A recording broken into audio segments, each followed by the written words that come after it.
Le prépuce, un simple petit repli de peau qui recouvre le bout du pénis, mais aussi un responsable dans la contamination des hommes par le sida.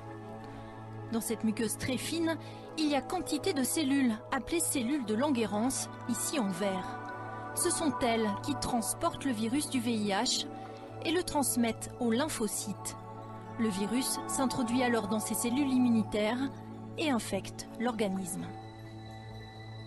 Éliminer ce prépuce grâce à une circoncision, c'est donc un moyen de limiter l'entrée du VIH par voie sexuelle.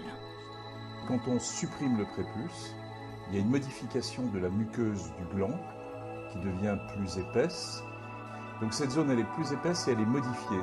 Ce qui fait que le système immunitaire qui est contenu dans cette paroi beaucoup plus épaisse eh bien, devient beaucoup plus efficace pour ne pas accepter le VIH. Le virus pénètre moins bien.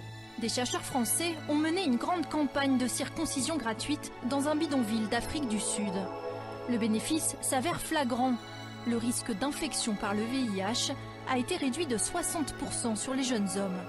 Un résultat encourageant, même s'il ne s'agit pas d'une réduction de 100% du risque. Pour un homme qui est circoncis, qui est séronégatif, qui est en zone de pays d'endémie, c'est pas une protection absolue et ça rentre évidemment dans un système plus global de protection plus générale.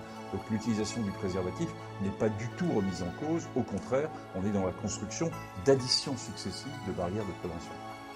Depuis 2008, la circoncision fait partie des recommandations de l'Organisation mondiale de la santé dans la lutte contre le sida.